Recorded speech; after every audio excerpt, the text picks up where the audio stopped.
जी। इस बीजेपी सरकार को ये किसान दिखा देगा कि किसान क्या होता है।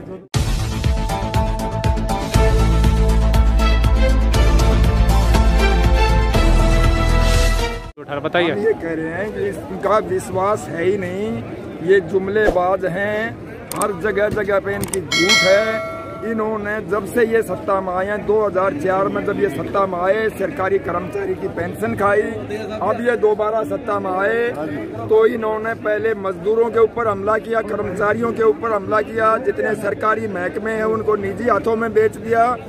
उसके बाद में किसान जो अपनी छोटी छोटी जोत में अपना पेट भर रहा था, उस जमीन को बेचने के लिए, हड़पने के लिए इन्होंने ये काला कानून किसान विरोधी लेके आए। और अब ये किसान को ये कह रहे हैं, सुबह एक चैनल वाला मेरे से बात कर रहा था, वो कह रहा था, वो क्या नाम है, कृषि मंत्री से उसका लाइव हो रहा था, और वो कह रहा है कि ये किसान ही नहीं है जो आ रहे हैं। सरकार मतलब किसानों को किसान ही नहीं मानती, इससे गंदी सरकार कोई हो नहीं सकती। जो पूरे देश का अन्नदाता है उसको ये सरकार किसान नहीं मानती, इससे ज्यादा घटिया आदमी और कौन हो सकता है। ये जुमलेबाजी है। एक तरफ ये कह रहे हैं कि दिल्ली क्यों नहीं जाते, दूसरी तरफ हमने कल भी मीडिया वालों को बताया और दिखाने का प्रयास किया, लेकिन कुछ मीडिया वाले किसान के हितैषी, इसके सरकार के हितैषी थे। हमने इधर माइक का मुंह करवाया, उसके फोन का मुंह, ये इसका कैमरे का मुंह करवाया। आप देखिए बैरिकेडेड लगे हुए हैं, डंपर मिट्टी के भरे हुए खड़े हुए हैं, तारों का वो बना रखा है, पुलिस फोर्स खड़ी हुई है, वाटर कैनन खड़ी हुई है, और कह रहे हैं कि बैरिकेडेड सरकार नहीं लगाई। सरकार नहीं तो रोका है, किसान ने नहीं रोका है। पंजाब से जो किसान चला, एक किसान ने जो अपना आंदोलन, किसान ने अपना आंदोलन शांतिपूर्ण तरीके से पंजाब से शुरू किया। हरियाणा के अंदर घुसते ही जगह जगह इन्होंने बैरिकेडेड लगा रखे थे, पुलिस फोर्स लगा रखी थी, लेकिन इन्होंने शांतिपूर्ण तरीके से बैरिकेडेड को तोड़ते हुए यहाँ तक आए। और यहाँ पे इन्होंने बीएसएफ को खड़ा कर रखा है, जो बॉर्डर के ऊपर दूसरे देशों से, दुश्मन देशों से लड़ते हैं। उस फोर्स को, हमारे भाइयों को या हमारे किसान भाइयों को ही मारने के लिए यहाँ खड़ा कर दिया। और कल किसानों को उकसाने के लिए इन्होंने बार बार प्रयास किया, पानी की बौछारें छोड़ी, प्लास्टिक की गोलियां चलाई, अश्रु गैस के गोले छोड़े, कई साथी जख्मी हुए। हम ये कहना चाहते हैं अपने संगठन, ऑल इंडिया कृषक मजदूर संगठन की तरफ से, ये काले कानून जब तक ये मोदी सरकार वापस नहीं लेगी, हरियाणा का किसान क्या पूरे हिंदुस्तान का किसान एकजुट होकर इस आंदोलन में कूद पड़ा। और इस बीजेपी की सरकार की पूरी पोल पट्टी खुल चुकी है, ये कोई दूसरी बात नहीं है। आज दूसरे संगठन आए हुए थे दूसरी स्टेटों से, उन्होंने वो वादा करके गए कि हमारी स्टेट के लोग भी बहुत जल्दी यहाँ पहुँचने वाले हैं, बहुत बड़ी संख्या में। इस बीजेपी सरकार को ये किसान दिखा देगा कि किसान क्या होता है। ये सरकार बेहद झूठी पार्टी है, बेईमानों की, लुटेरों की पार्टी है। झूठ और बेईमानी के सिवाय कुछ बोलते ही नहीं। जहाँ इन्हें दो आने का फायदा दिखता है उधर ये भागते हैं। अब किसान जो अपनी फसल बेचता है, जो व्यापार है इस देश में 12,000 अरब करोड़ रुपए का व्यापार है कृषि का, उसको ये बड़े घरानों को, कॉरपोरेशन को, धनाढ्यों को सौंप रहे हैं। आप बोलिए। सौंप रहे हैं ताकि इसमें भी अडानी, रिलायंस और ये मोदी के एजेंट किसान के व्यापार में भी कूद जाएं। जो मार्केट सिस्टम है पीएमसी, उसको बंद कर दें। जो किसानों को लूटने से बचाने के लिए एक नियम बनाया गया एमएसपी, उसको ये तोड़ रहे हैं अप्रत्यक्ष रूप से। बार बार ये चिल्ला रहे हैं कि एमएसपी नहीं तोड़ेंगे। यहाँ तक भी कहता है मुख्यमंत्री मैं इस्तीफा दे दूंगा। दे दे फिर इस्तीफा। कहाँ बनाया कानून तुमने? लिखवा दो जी, कहाँ लिखवाया कानून में? लिख के दे दो। कानून में कहाँ लिखवाया है एमएसपी देंगे? केवल जबानी घोषणाएं कर रहे हैं। अब हमारे ऊपर भरोसा करो, हमारे ऊपर भरोसा करो। क्यों करें इन बदमाशों पर भरोसा? जब तक एमएसपी तीनों कानून नहीं उखाड़ फेंकेंगे तब तक हम इन पर विश्वास तो दूर की बात है, इनको उखाड़ फेंकने की बात शुरू कर देंगे। धन्यवाद। अच्छा, ऐसा जी यो किसानों ने ना उग्रवादी समझ लिया, जबकि ये खुद उग्रवादी आयो, खुद पाकिस्तानी आयो।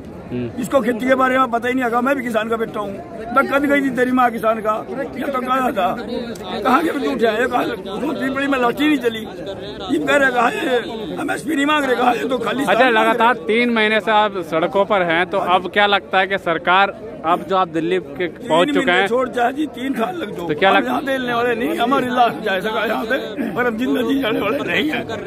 ठीक है, आपके टीवी माध्यम से एक बात कहना चाहूँ मैं, एक बात पहला भाई राम राम, थारी एक बात कहूँ, सारे भाइयों ने राम राम। भाई एक बात बताओ, गेहूं दुनिया खावे, गेहूं दुनिया खाती है और हम पैदा करते हैं। एक बोतल पीवा तो 500 रुपए की, हमारा गेहूं भी 16 रुपये किलो। अरे ऐसा काम कर खट्टर, हम देख बात कह, तू भी राजी रह, हम भी राजी रहे। भाई जी मैं एक बात कहता हूँ, किसान का बेटा हूँ, 18 किला जमींदार हूँ, संदीप शर्मा मेरा नाम है, बामणवास मेरा गाँव आड़े थे, घनी दूर का नहीं हूँ, यो रे बामणवास से जी। और मैं एक बात कहता हूँ भाई साहब, ये जितने भी पंजाब तार है ना आदमी, आज जोड़ कर रिक्वेस्ट करता हूँ भाई, बढ़िया दम रहे हो और जमाए रखो और थारी गैल है भाई। हम एक बात कह रहे हैं भाई साहब, ऐसा है, आज मुख्यमंत्री जी ने गुड़गांव में ये कहा है कि हरियाणा के किसान जो है वो साथ नहीं है। हरियाणा के किसान, हम सारे हरियाणा से हैं, सोनीपत से ही हैं, ये बामणवास से, हम सोनीपत से, खेड़ी से, सारे पूरा हरियाणा जो है किसान साथ में आया हुआ है पंजाब के। और आज के टाइम में हरियाणा, पंजाब, राजस्थान, हिमाचल, सब जितने किसान हैं, उत्तर प्रदेश के किसान सड़क पर आ रहे हैं, किसान साथ में आए हुए हैं, सारे किसान एकजुट हैं। और ये हमारा जो खट्टर है, ये हमारे में एक पाड़ ला के हमारे को डिवाइड करना चाहता है। अच्छा। हम किसान हैं ना, डिवाइड होंगे। और इससे हमने एक ही बात कही है, आप खुद कह रहे हैं कि हम किसान हैं, लेकिन सरकार कहती है कि आप किसान नहीं, राजनीतिक पार्टी आप लोगों को चला रही है। कोई राजनीतिक पार्टी नहीं है। ये खट्टर जो है, और ये हमारा मोदी साहब, ये झूठ बोल रहे हैं, देश को गुमराह कर रहे हैं और आज तक गुमराह करते आए हैं, आगे गुमराह होगा नहीं। किसान सड़क पे बैठ गया है, यहाँ से तब उठेगा जब मोदी सरकार हमारे कानून को मान लेगी। और चौथा जो हम कानून कह रहे हैं, हमें MSP फिक्स किया जाए, उस पर कानून बनाया जाए, उससे कम कोई प्राइस ले तो उस पर FIR दर्ज हो और हमें उसका मुआवजा दिया जाए। सरकार का ये भी कहना है कि ओनली पंजाब और हरियाणा के किसान ही ज्यादा सड़कों पर दिख रहे हैं, तो ये एक तरह का प्रोपेगेंडा ऐसा है। मोदी साहब तो ये कह रहे थे किसान आए नहीं सड़कों पे, कांग्रेस कह रहे थे सारे किसान आए हुए हैं। अभी 2 दिन हुए हैं, 2 दिन में दिल्ली का बुरा हाल कर दिया। अगर पूरा हिंदुस्तान इकट्ठा होगा तो मोदी साहब तो अमेरिका भाग जाएगा, जहाँ वो भाग गया है वो सारे। ऐसा है, इसने अभी किसान की ताकत देखी नहीं है। आज जो किसान सड़कों पर आया है, ऐसा अगर पहली एक बार जब टिकैत के टाइम में आया था, सरकार की हालत खराब हो गई थी, इसको उस बात का पता नहीं था। ये आज के टाइम का मोहम्मद बिन तुगलक है, जो पुराने इतिहास में होता था, जिसने की सिक्के चलाए थे चमड़े के। फिर उसने दिल्ली से रत्नागिरी राजधानी बनाई थी, उसके दोनों फेल हो गए थे और देश का बेड़ा गर्क हो गया था। ऐसे ही इसने एक नोटबंदी करी थी, उसमें फेल हो गया था। अब ये देखा कोरोना में, उसमें फेल हो गया था। अब ये तीसरा किसानों के साथ करके इसमें फेल हो जाए। अच्छा, आप लोगों को जब ग्राउंड में भेज रहे हैं बुरारी में, तो आप लोग क्यों सड़कों पर बैठे फिर? यार हम क्यों जाएं ग्राउंड में? जी? हम तो जब यही रोक दिए बैठ गए। हमने क्या कहा था? जब हम चले थे ये कहा था कि हम आंदोलन चल पड़े दिल्ली के लिए, और हमें जहाँ रोका जाएगा वहीं बैठ जाएंगे। हमें यहाँ रोक दिया, हम यहाँ बैठ गए। इजाजत देती दिल्ली जाने की? क्यों ले जाते? तो कमाल के, अब तो हमें इजाजत देंगे उसको। अच्छा, अब तो हमको उन्होंने रास्ता रोका, उन्होंने बॉर्डर बनाए, अल्ताना बॉर्डर बनाया, वहाँ बॉर्डर बनाया, हमने सारे बॉर्डर तोड़ दिए। हम इसको भी तोड़ देते, लेकिन हमने उनको ये दिखाना है कि हम यहाँ बैठ गए हैं। यहाँ से तब उठेंगे जब मोदी हमसे आगे बात करेगा और हमारी जो डिमांड है उसको पूरा करेगा। जी चाचा, क्या कह रहे थे आप? मैं यही कह रहा था कि जो ये कह रहे हैं कि ये किसान नहीं है, हाँ। जो हिंदुस्तान का प्रधानमंत्री किसान को किसान नहीं मानता, उससे गंदा प्रधानमंत्री कौन हो सकता है? मैं ये कह रहा हूँ। और ये कह रहे हैं कि ये हरियाणा के किसान नहीं है। मैं गांव नांगल कला जिला सोनीपत से हूँ, यहाँ 5-4 किलोमीटर दूर मेरा गांव है। कल भी पूरा दिन रात हम यहीं थे, आज भी पूरा दिन रात मेरे संगठन के ऑल इंडिया कृषक खेत मजदूर संगठन से हूँ मैं। कल भी हम यहीं पे थे, आज भी हमारे साथी यहीं पे हैं। और लगातार जब तक ये किसान विरोधी काला बिल वापस नहीं हो जाएगा, हम यहीं पे जमे रहेंगे। अच्छा चाचा, सरकार, आप लोग लगातार प्रदर्शन कर रहे हैं, लेकिन कृषि मंत्री जो अभी भी कह रहे हैं कि हम 3 तारीख को बात करेंगे, इतना समय क्यों ले रहे हैं वो? कृषि मंत्री को शर्म आनी चाहिए ये बात कहते हुए। जिस टाइम ये काला बिल लेके आए, उसी टाइम से किसान संगठन आंदोलन में है। जब उन्होंने ये सोचने का विचार नहीं किया कि किसानों से बात करके उनके हित में बात की जाए, क्यों ऐसा हुआ? बरगलाने के लिए ये सारी जुमलेबाजी है उनकी। हमने एक ही बात में कहा कि लोगों को सिर्फ भगाने के लिए सारी ये कहानी है। अच्छा, लोगों को बरगलाने के लिए सारा ड्रामा है, इससे अलग कुछ नहीं है। आप एक मोटी बात सोच के देखिए, जब से ये सरकार बनी है जी, कहीं तो पाकिस्तान और चीन को लेके हिंदुस्तान के लोगों को भड़काया जा रहा है, कभी हिंदू और मुस्लिम को लेके हिंदुस्तान के लोगों को भड़काया जा रहा है, लेकिन कभी इन्होंने ये सोचा कि गरीब जो कमेरा वर्ग है उसके हित की कभी सोची? 8 घंटे की ड्यूटी के और दूसरे कानून मजदूरों ने, कर्मचारियों ने अपने खून की कुर्बानी करके ये अर्जित किए थे 44 कानून, उन कानूनों को खत्म कर दिया इन्होंने। 8 घंटे की बजाय 12 घंटे की ड्यूटी शुरू कर दी। मिनिमम वेज नहीं है। स्कीम वर्कर जितनी यहाँ इस हिंदुस्तान के अंदर काम कर रही है, उन स्कीम वर्करों को अपना कर्मचारी नहीं मानते। वो सरकारी काम कर रही है, आंगनबाड़ी, मिड डे मील, आशा वर्कर, उनको वो अपना कर्मचारी नहीं मानते। काम सरकार का कर रही है। एक सवाल है, जिस तरीके से अभी बड़े बड़े पोस्टर थे प्रधानमंत्री मोदी के कि बहुत हुआ किसानों पर अत्याचार, अब की बार सरकार उनकी बनने वाली है, सरकार भी बन गई 6 साल से, तो क्या लगता है अत्याचार कम हो गए? भाई ऐसा है, हमारे तो जो है ना, मोदी जी ने बनने के बाद एक बात भी सच्ची नहीं बोली, निरा झूठ बोला है। अच्छा, हर एक बात में झूठ बोलता है। अब देखो, हमने प्रजातंत्र को ध्यान में रखते हुए वोट डाली, वोट डाल के प्रतिनिधि चुने, और ये कानून जब बनाए, नोटबंदी का कानून था, उस टाइम पार्लियामेंट में किसी भी MP से प्रस्ताव पास नहीं करा, किसी भी जो है ना RBI गवर्नर से नहीं पूछा, और किसी जो है ना प्रतिनिधि से नहीं पूछा। दूसरा जो है ना कानून बनाया इन्होंने, जो है ना बिजली का 2013 बिजली का कानून रद्द करके 2020 बनाया। पार्लियामेंट में बैठ के किसी भी जो है ना सांसद की राय नहीं ली, तो हम इस पर कैसे विश्वास करें? कितने भी कानून बनाए हैं, एक मोदी और शाह, दूसरा कोई है ही नहीं इस धरती पे। इन्हें तो अपना देश मान लिया, अपनी प्रॉपर्टी मान ली। साहब ने तो हमने सोच के ये बनाया था कि भाई यू चाय बेचने वाला गरीब आदमी है, ये हमने ये थोड़ा पता था कि देश बेचने आ जाएगा। इन्हें सारे देश को बेच दिया।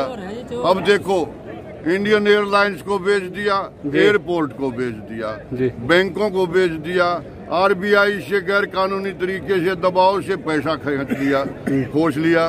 भाई जो है ना रेलवे को बेच दिया, रोडवेज को बेचने जा रहे हैं, और इंडियन ऑयल कॉरपोरेशन को बेच दिया।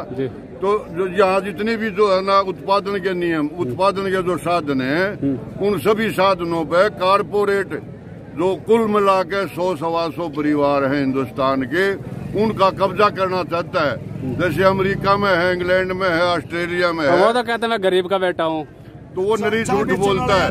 उसी विश्वास पे तो हमने इतना भारी बहुमत से उसको जो है ना संसद में भेजा था, लेकिन वो धोखेबाज है। गरीब का बेटा धोखेबाज नहीं होता, गरीब का बेटा ईमानदार होता है, उसको जमीर होती है, वो कभी भी जो है ना अपनी बात से उल्टा नहीं हट सकता। ये सब जो है ना पैसे वाले लोग हैं, जो धोखेबाज हैं, जिनका कोई जबान नहीं है। हम तो जबान पे रहते हैं, गरीब के पास जबान होती है, मान सम्मान होता है, पैसे वाले के पास मान सम्मान नहीं होता। बिल्कुल। सुनो दादा, हम एक बात कहते हैं, मोदी साहब हम गाड़ी नहीं देते उसको, हम एक बात कहते हैं, आगे भी बना देंगे, हम आगे ही बना देंगे, पर हमारी मांग पूरी कर दो भाई। हम तो एक बात कहें, यह बात कहते हैं, आगे ही बना देंगे। अच्छा, हमारे ऊपर रोज उकर हमने बनाया था, 6 साल हमने दिए देते है। हमारी यह तमन्ना मेरे भाई, हमारी 100 किलो गेहूं की बोरी होती है, सुनो वह भी हमारी 1800, और दारू की बोतल भी का 800 रुपये। बिल्कुल बिल्कुल जी, क्या पूछा? देखो जी, इस बिलों को बदलाव चाहते हैं कि इस बिल को ऐसा जी, ये बिल इतना खतरनाक है, अकेला MSP देने से भी काम नहीं चलता। अच्छा। और MSP आज तक इंडिया लेवल पे किसी भी किसान को नहीं मिला, नहीं मिलती जी। केवल 10 साल से तो हम देखते आ रहे हैं। 10 साल पहले हमारे यहाँ हरियाणा में UP का जितना भी गेहूं था, जीरी थी, जीरी नरेले आती थी, गेहूं जो है ना चोरी छप्पे हरियाणा की मंडियों में, केथल में, करनाल में, अम्बाड़ा में, जो भी UP के लगते थे, वो सब गेहूं यहाँ आते थे। उन किसानों की कमर तोड़ दी। अब जो है ना राजस्थान, थोड़ा UP और हरियाणा और पंजाब, इन लोगों को MSP दिया जा रहा है, इनको इनसे भी खोसा जा रहा है। अब जैसे साउथ का किसान है, उसको MSP नहीं दिया अभी भी, उसकी हालत जाके देखो। वो बिल्कुल जो है ना भिखारी बना दिया है। हम थोड़ा बहुत जिंदा थे, इसी बात पे जिंदा थे। आज हमारे को जो है ना साउथ की तरह, उसी किसान की तरह इन्होंने हमारी बिल्कुल आप धन्यवाद। इनका असली मकसद है। अरे भाई सीधी बात आके अब एक बात करेंगे मोदी सरकार तो यह बात कहेंगे, मेरी सुन भाई बता दी भाई। मेरे एक बात है, 1 किला अपनी बोया करूंगा, अपने धान गेहूं बोया करूंगा, आगे मेरा बेचू किसे साले गए सही सच्ची बताऊंगा, अपने घर के खड़े के रखूंगा, आगे खा लियो पब्लिक खाओगी जितनी जी। ऐसा है जी, दिल्ली से हमारा जो है ना इम्प्रेशन जो हम चाहते हैं ना वो नहीं बढ़ पाएगा। हमें जो है ना यही उचित है, और हमारा जो संगठन है वो जो फैसला किसानों का जो फैसला है वो जो है ना सही है, उसका हम सब आदर करते हैं। और हम जब तक जो है ना हमारी मांगे या हमारे जो कानून बनाए इन्होंने जो है ना हमारे किसानों के खिलाफ है वो रद्द नहीं करेंगे, तब तक यहीं बैठना हमारा फैसला है और उसी में हम उचित समझते हैं। पर खट्टर सरकार का कहना है कि अगर MSP किसानों को नहीं मिलती है तो मैं राजनीति छोड़ दूंगा। हाँ जी, खट्टर सरकार ये कह रही है कि अगर MSP नहीं मिलती है तो हम राजनीति छोड़ दूंगा। प्रधानमंत्री जी भी कह रहे हैं कि MSP कब नहीं होगी। ऐसा है जी, 6 साल से लोगों ने विश्वास किया कि भाई ये चाय बेचने वाला गरीब परिवार से आया है, कुछ इस देश का भला करेगा। जैसे लाल बहादुर शास्त्री प्राइम मिनिस्टर बना, हमारे देश के लिए बहुत कुछ किया। वही धारणा लेके लोगों ने इनको वोट दी कि वह गरीब परिवार से आया है, गरीब लोगों की सुनाई होगी। लेकिन इन्होंने इतना बड़ा विश्वासघात किया है कि एक भी काम ऐसा नहीं किया जो जनता के हित में जाता हो। जी चाचा।